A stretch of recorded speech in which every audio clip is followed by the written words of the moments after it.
Okay, we're going to read Fudge and Mania by Judy Blume, Chapter 6, The Perfect Babysitter. I did have some help from Frank Sinatra, a famous singer today. I pulled him up on YouTube, and he is going to sing for you a couple of lines in a song that actually Peter is singing to Sheila. So it's kind of funny. Okay, we'll see how that goes. The Perfect Babysitter.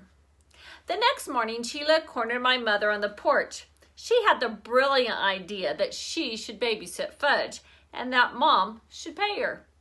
"Look at it this way, Mrs. Hatcher," Sheila said, making her case. "You're always worrying about him, right? You never know what he might do, and this is supposed to be your vacation. Wouldn't it be nice if you could relax?" "Remember the last time Sheila babysat Fudge," I told Mom. "Remember he lost his 2 front teeth trying to fly off the monkey bars?" "That was years ago, Mrs. Hatcher. Fudge wasn't even 3, and I took a babysitting course this year. I guarantee satisfaction." No babysitting course could prepare you for Fudge, I argued. But Mom wasn't listening to me. She said, "I think you have a good point, Sheila. I would be more relaxed with somebody looking after Fudge." "Whoever heard of a wife babysitting her husband?" I asked. "Everyone knows this marriage thing is a joke," Sheila said. "Everyone except you, Peter." "Yeah? What about the groom? He thinks it's for real." $7 a day, Mom said to Sheila. 2 hours in the morning and 4 in the afternoon. If we need you after supper, we'll pay extra. "It's a deal," Sheila said, shaking Mom's hand. Then she skipped off singing, "Hi-ho, hi-ho, it's off to work we go." "What about me?" I asked Mom. "What am I supposed to do while she's babysitting Fudge?" "Why, Peter," Mom said, "I thought you'd welcome the chance to have some time to yourself." "Yeah, once Jimmy Fargo gets here." "Well, maybe you and Sheila can watch Fudge together until Jimmy comes." "Together?" "Yes, together. And you'll pay me too?" "I'm paying $7 a day," Mom said. "I don't care how you split it." But Sheila wasn't interested in sharing her salary with me. "It was my idea," she said. "Why should I give you half my money?" "Because he's too much for one person to handle." "I can handle anything, Peter. I'm a very responsible person." She turned away from me and called, "Fudgy, where are you?"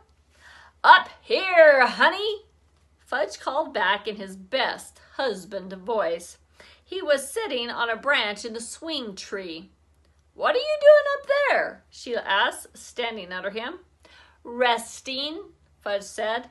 "A bird always rests after breakfast." "I've got news for you," I said. "You're not a bird." "I'm practicing when I grow up," he said. "You're not going to be a bird when you grow up," I reminded him. "I know.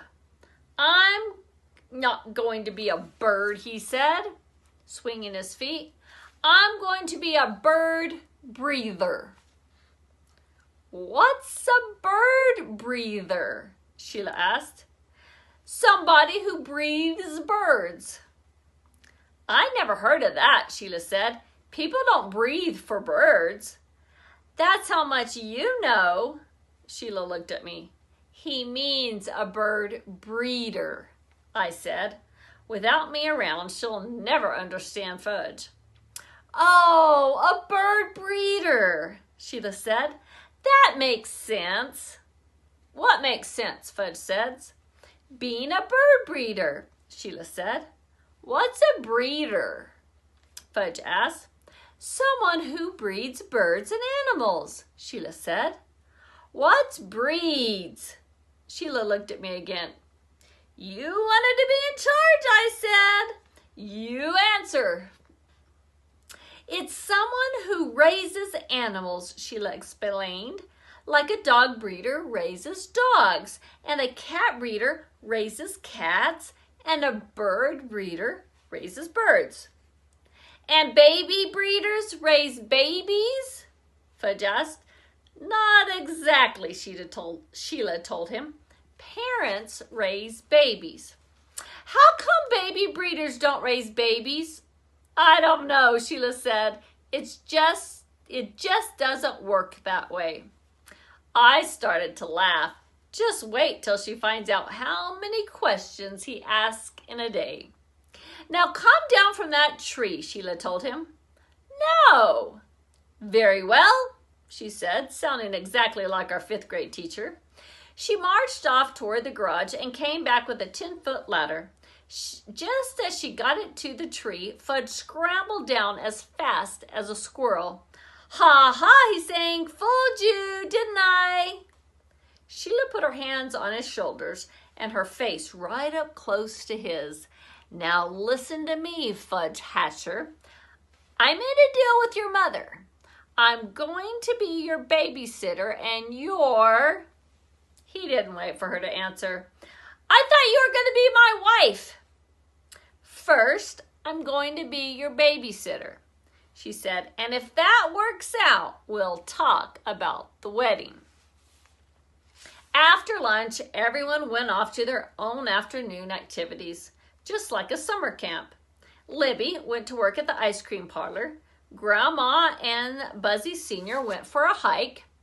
Mom and Dad took Tootsie to the pond to see the ducks. The Tubmans went to visit friends, and Sheila took Fudge down to the beach. So for once, there was no one around to bother me, no one to ask stupid questions. This is the life, I thought, as I stretched out in the hammock in the backyard. I can do anything I feel like doing. I can finish my Gary Paulson book, or ride my bike out to the lighthouse. I looked over at Turtle, who was sleeping in the sun. I could tell he was having a dream by the way his legs and tail twitched. I thought about taking him for a walk. He could use the exercise. Since we got here, he's been sleeping a lot. A walk to the beach would do him good. I jumped up and called, "Come on, boy. Let's go have some fun."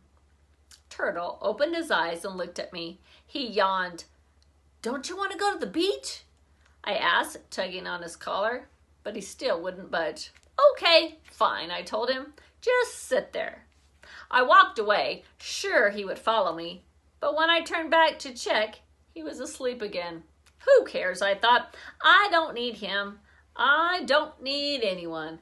I can have plenty of fun all on my own. I walked through the woods to the beach.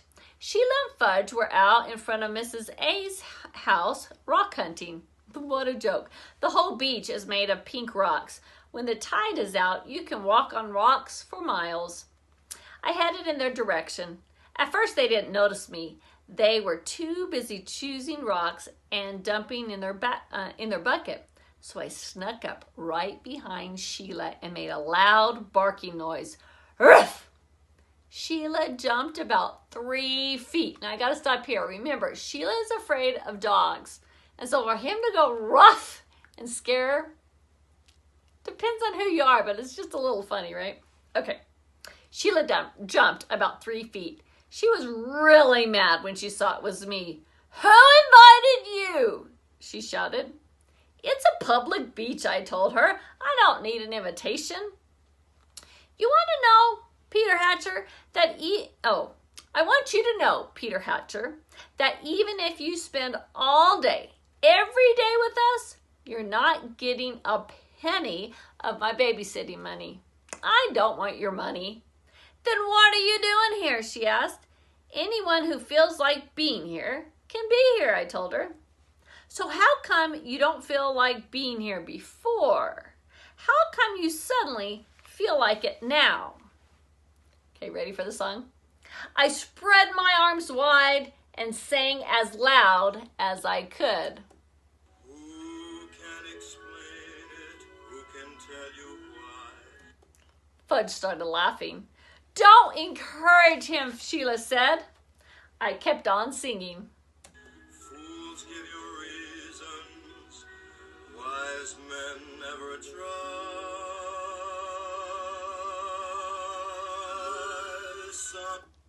I learned that song last night from Buzzy Sr. and Grandma. It's called Some Enchanted Evening. This is so embarrassing, Sheila said. I would have kept on singing, but Mrs. A called from her porch. Yoo-hoo! Yoo-hoo, boys! She waved to us. Did you find your uncle? He was at home, Fudge called. He was hiding. That's a relief. I was worried. What uncle? Sheila asked. Uncle Feather, Fudge said. She thinks he's a real uncle. Why would she think that? Sheila said. She just does, Fudge said. Right, Pete? Right, I told him. But that doesn't make any sense, Sheila said. A lot of things don't make sense, Fudge said. Like a bird breeder, I thought. Yoo-hoo, Mrs. A called again. Come up and have a snack. Mitzi's here. Fudge took off and Sheila panicked. Wait for me, Fudgy, she called. She tried to lift the bucket, but the perfect babysitter hadn't stopped to think about how much rocks weigh. Want some help? I asked her. I don't need your help. She dumped all the rocks out of the bucket, then turned it upside down over them. Worried someone's going to steal your rocks, I said. These rocks are special. Oh, I guess I didn't notice since there's about 2 zillion more exactly like them. You're hopeless, Peter. Really hopeless. That's better than what you are, I called.